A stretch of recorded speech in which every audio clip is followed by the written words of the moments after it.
Hello. Hey, Alastair, how Uh, are you? I'm good. Um, well, nice to meet you. And this is a really cool. I've done several of these. I like this new format of somebody asked me questions for 30 minutes, and now I ask you questions for 30 minutes. So, um, why don't we just start with who you are? Tell us why you're here, what your organization is, and so everybody gets to know everybody. So I'm Alastair Thompson, and I'm one of the Kiwis in this crew, which is quite interesting. It's been I've listened since the beginning of the stream this time. So fortunately, this time it's not quite as long as it usually is, so it's just impossible to listen to the full stream. Right. Um, and so Susie is a Kiwi. She was involved in the Internet Party, and this T-shirt here is one of the original Internet Party T-shirts for Kim.com's election back in 2014. And yeah, so we're an independent, well, Scoop Media is an independent publisher, and we started publishing independent news in the late 1990s. And there's something really kind of neat about how American independent media, back in those days, we published a lot of the stuff that was published. So Robert Parry, we published a lot of his stuff from 2000 to 2015, and we published Ray McGovern from 2003 to 2013, and we picked up a bunch of stuff from the Black Agenda report between 2007 and 2008. So there's always been this sort of like weird connection between New Zealand and dissident American politics. So there's some deep appropriateness in the fact that we're now having a New Zealand tech team sort of leading an independent US media fight back against the great machine, which is coming to clobber us all. Yes. And that's why I'm here. I mean, I see the plight of Julian as being a plight of all of us, really. I mean, independent media is under attack, and it became really apparent that that was the case in the last two vigils, that we started to see the rolling out of some of this new Twitter and Facebook, and I mean, Alex Jones, I think, was basically busted after the first. I mean, after the July one, maybe. No, Yeah. it was after the August one. But I mean, it's very recent. It's happening really rapidly. And Well, they've lost. I mean, they control everything else. I mean, they control, especially in America, they control the politicians, they control the courts, they control everything, and the internet is the last place that they don't have total control of, and that's why they're trying to get rid of net neutrality here, and they're trying to, and the thing that so many people have a hard time understanding. I have friends of mine who are, very liberal or whatever, and they're like, oh, but why are you supporting Alex Jones? I'm not supporting Alex Jones, but if he wants to go on the internet and say that Hillary Clinton is a lizard person, he gets to do that. Like he can say whatever he wants, and if they can stop him from talking, they could stop me from doing I have a movie review podcast that's completely separate from my political YouTube show. They could stop you from doing anything. If they don't like it, if you threaten their power in some capacity. So Alex Jones should have the right to do his crazy channel, and that's the thing that's happened so recently. And that's the questions I have for you. What have you seen recently, last couple months, or even the last year or so at Scoop Media that is like different than what you've seen for all the years prior, in terms of how anything that has happened to you, any ways that they've censored you? Or we have been steadily geolocated to New Zealand over time, and they don't care about New Zealand at all. So but I think it is important for everybody in America to understand that the platforms, so Twitter and Facebook and Google, which are the three super platforms, if you like, and Twitter's obviously not as big as those other ones, but it's super important when it comes to media, and it's super important when it comes to politics in particular and political journalism. Those three platforms are ubiquitous. They're everywhere in the planet. I mean, yeah, and if it was possible to hack an American election using Facebook, it's a lot easier to hack everybody else's elections using Facebook. And yeah, I mean, it's a terrifying prospect that those companies will be free to make purely commercial decisions or purely I mean, the discussion about Alex Jones has been about whether or not they have the right to shut him down because they are a private platform and they can choose who to publish. Well, as far as I'm concerned, there's a very clear legal problem with that. If they were a private publisher like we are, or like you are as a user of YouTube, as opposed to YouTube itself, you can be sued. I mean, you can be sued for content in your broadcasts. They can't because of the DMCA. So the DMCA, which was introduced back in, I don't know, 2002 or something like that, it was shortly before the 9/11, as I recall, basically gives them a safe harbor to publish Alex Jones without fear of getting into trouble. Now, their terms and conditions of use have to be enforced, but they can't censor him beyond that. And I think it's really important that basically this gets taken to the courts in the United States and cleared up, because if you're a platform that has safe harbor like they do and Twitter has and Google has and so forth, then I think you're basically participating in the commons. And if you're supervising the commons, then there's human rights access to them. And I mean, exercise of free speech is basically should be upheld. The First Amendment should apply to those platforms. Yeah, absolutely. I think you bring up a great point, and it's they do that thing, and this is what private businesses do a lot that have a public flat platform. They, you know, when it's convenient for them, they'll say, "Hey, we're, you know, everyone uses us. We're the community." And then when it's convenient, they'll go, "Oh, we're a private business. We can do what we want." They just sort of pick and choose which one of those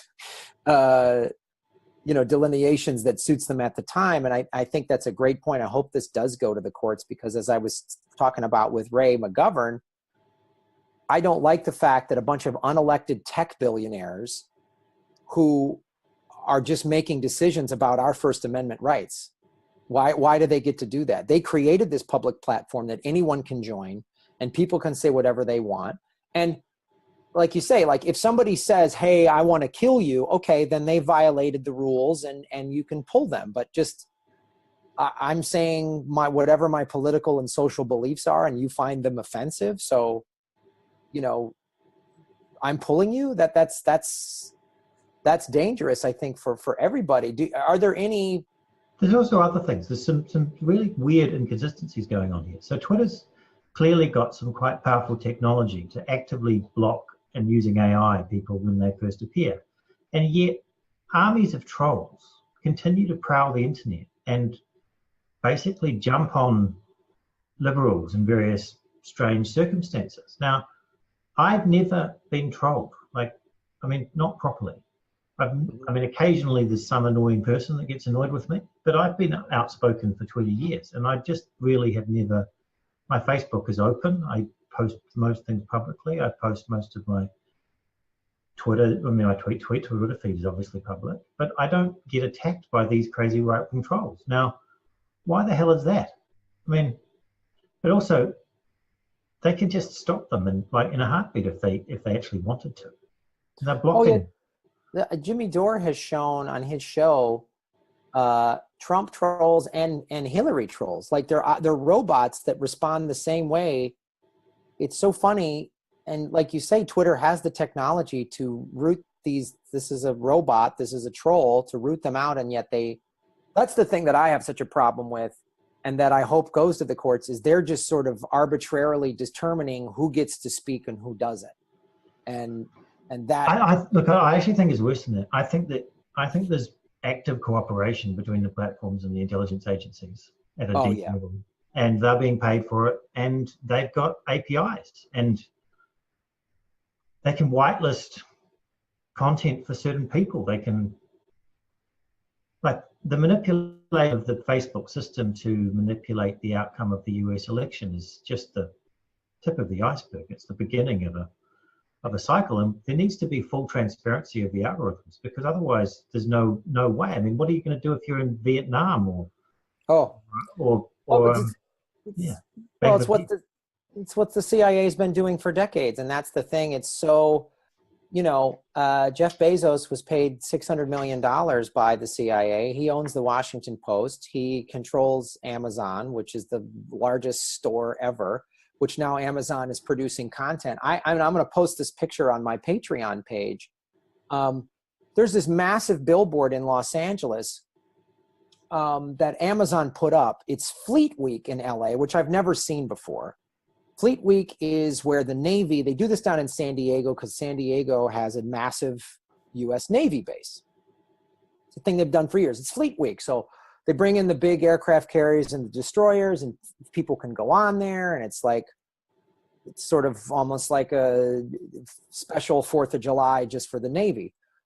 So I've never heard of Fleet Week in Los Angeles before. Maybe they have done it, but I've never seen a billboard for it. But now it's Fleet Week, and it's promoting the new Jack Ryan series that's on Amazon Prime. And I was just sitting there going, wow, if that's not a CIA billboard showing how great America is fighting these bad terrorists, I don't know what is. And it was like, once you understand how the deep state and the military industrial complex, maybe one and the same, operate and how they have infiltrated, that's why they want to control everything. You cannot tell me that has nothing to do with Jeff Bezos getting paid by the CIA. There's no way you can explain that to me and just say, oh, it's just we're just marketing. They definitely have a friendly relationship. I mean, they unquestionably have a friendly relationship. And the next phase in all of this is just going to be bigger. I mean, yeah, I think we're going to see Facebook and Google. And Facebook and Google argue, I mean, there's quite a lot of stories about how they received quite significant amounts of support from government agencies in their early stages and helped them to grow. But at this point, part of the problem is that your government is so untransparent. Like when it comes to, so the next guest on this show who's coming up soon is another person who's been written for Scooper for years. It's Catherine Fitz. And she started writing for us back in, I don't know, the early 2000s about the missing money. So you probably haven't heard this story, but there's $21 trillion missing from the US budget. And in the most recent episode, so in 2015, the US Army lost $6.5 trillion. They lost it. In their accounting system. So their entire budget is only 120 billion. So they lost something like 90 times their budget inside their own accounting system in 1 year, in 2015. So what you're telling me is the Russians have hacked the Defense Department's software, their QuickBooks. Well, I mean, they did announce that they're going to have a big audit, and there was some academics sort of had a good look at all of this, and they discovered that there was a transaction in all of this which showed that $800 billion had been transferred to the US Army in 2015 in one of these transactions in order to cover up for various accounting discrepancies in previous years. Well, still, I mean, that's 6 times their annual budget. That's like the bank transferring you $500,000 or something because there's been some kind of an error in your checking account. I mean, it's like... I wish they would do that. That'd be nice for me. I could really upgrade my studio, but...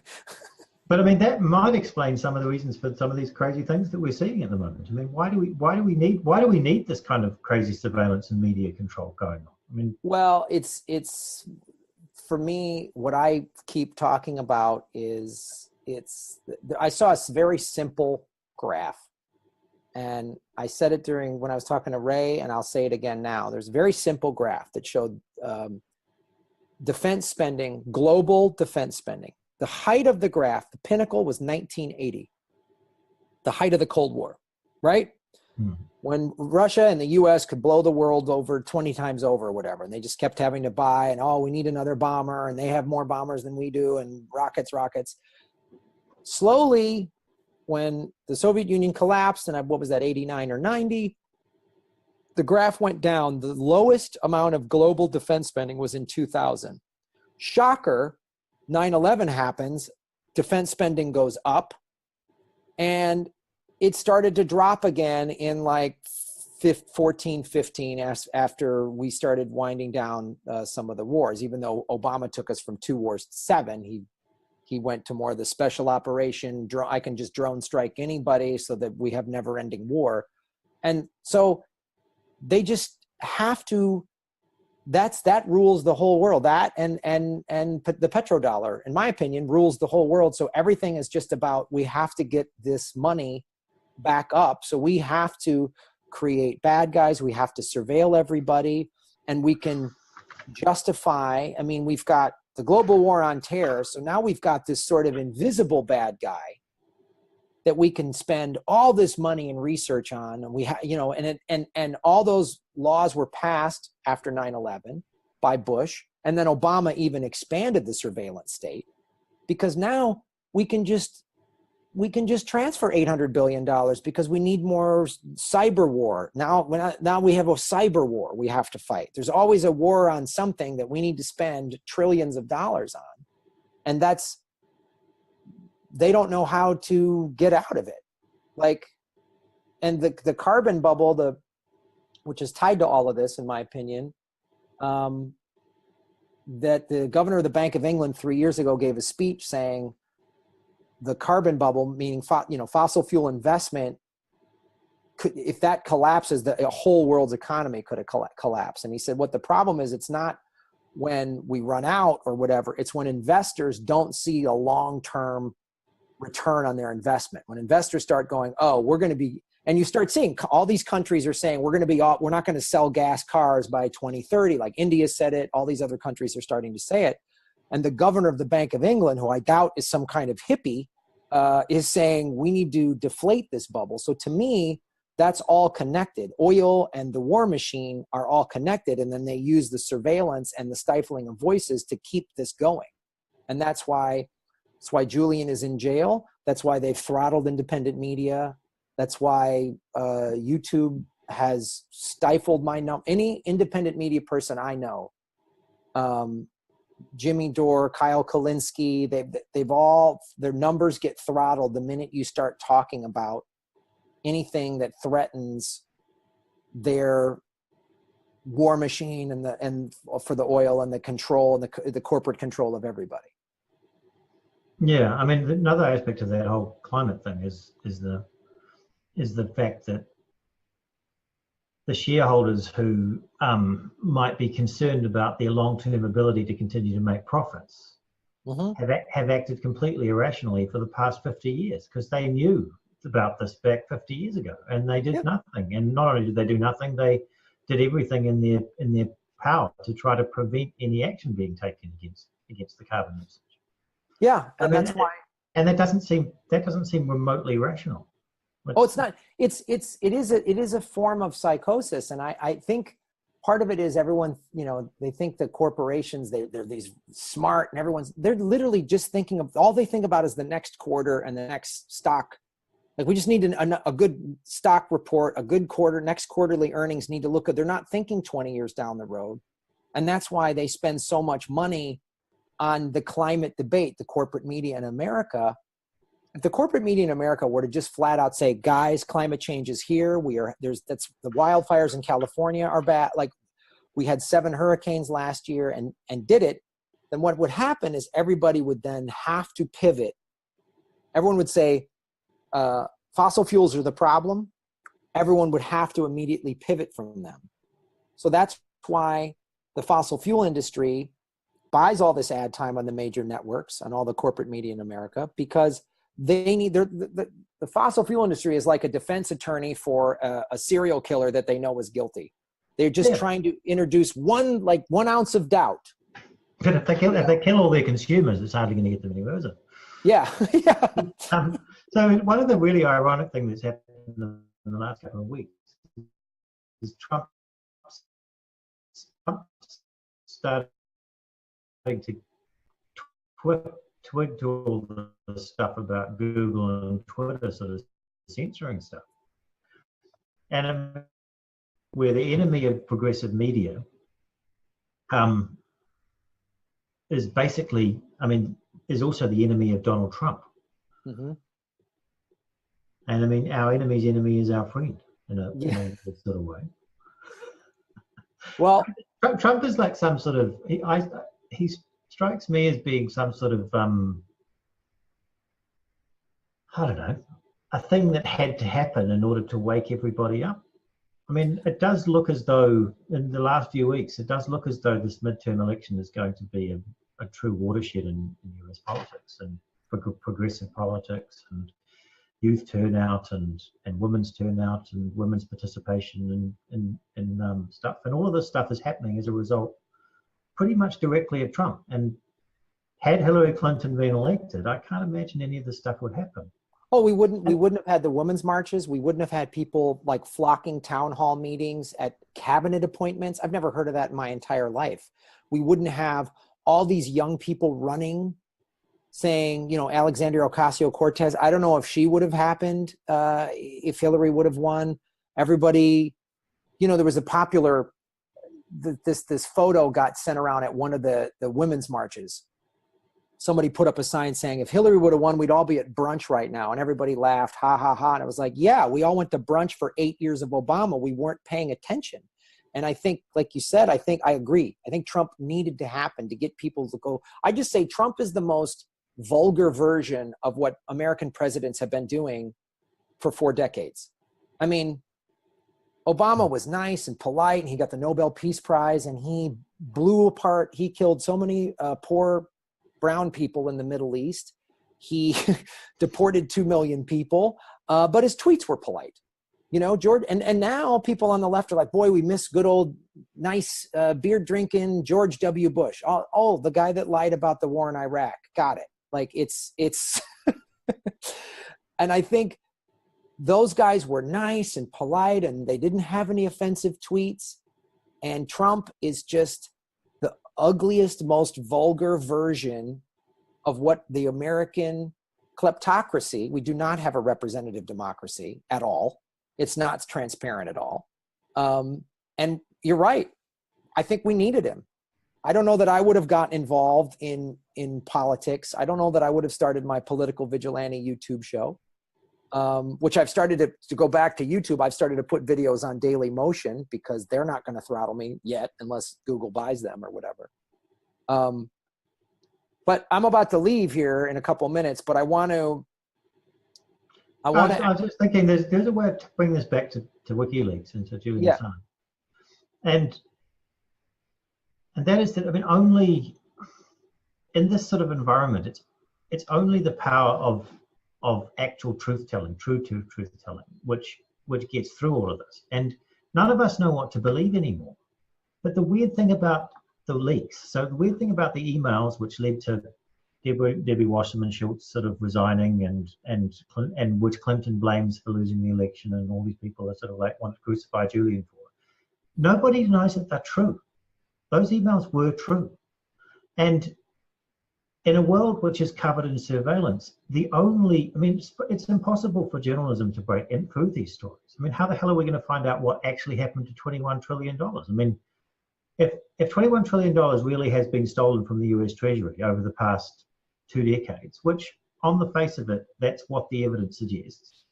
But the media are unquestionably not going to report that in a million years. And all this money was stolen out of accounting systems which were run by Lockheed Martin. So it's like they're going to take a sort of like a dim view of the reporting of the subject. And in any event, I mean, it's like the biggest lies are the ones which no one will ever believe. I mean, the biggest truths. I mean, if it's in plain sight and it just seemed incomprehensible. No one's going to believe that it could happen.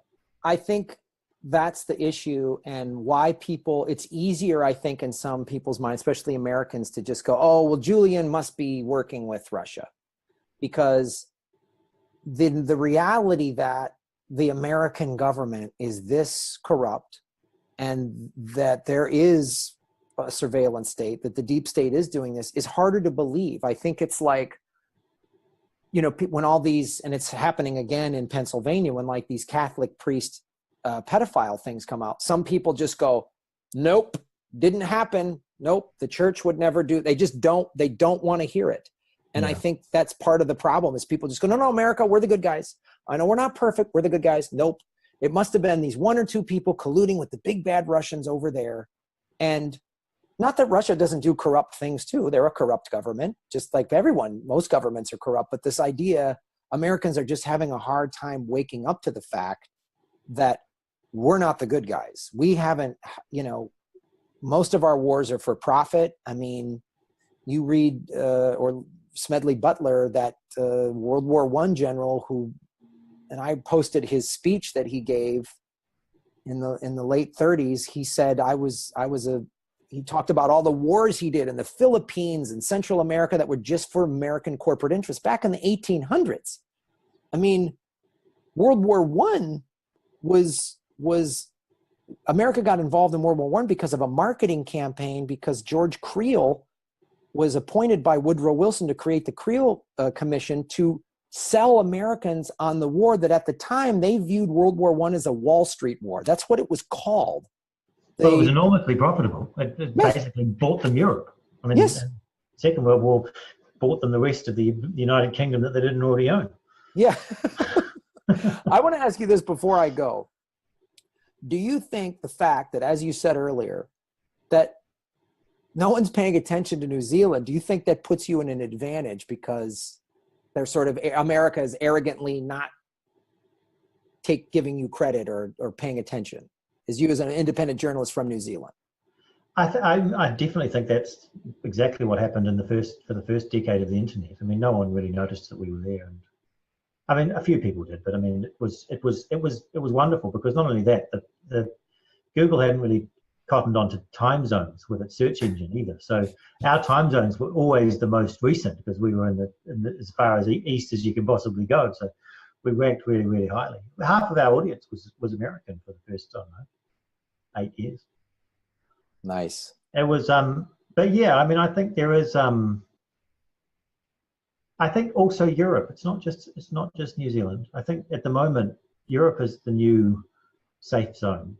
I mean, the GDPR is like the privacy stuff.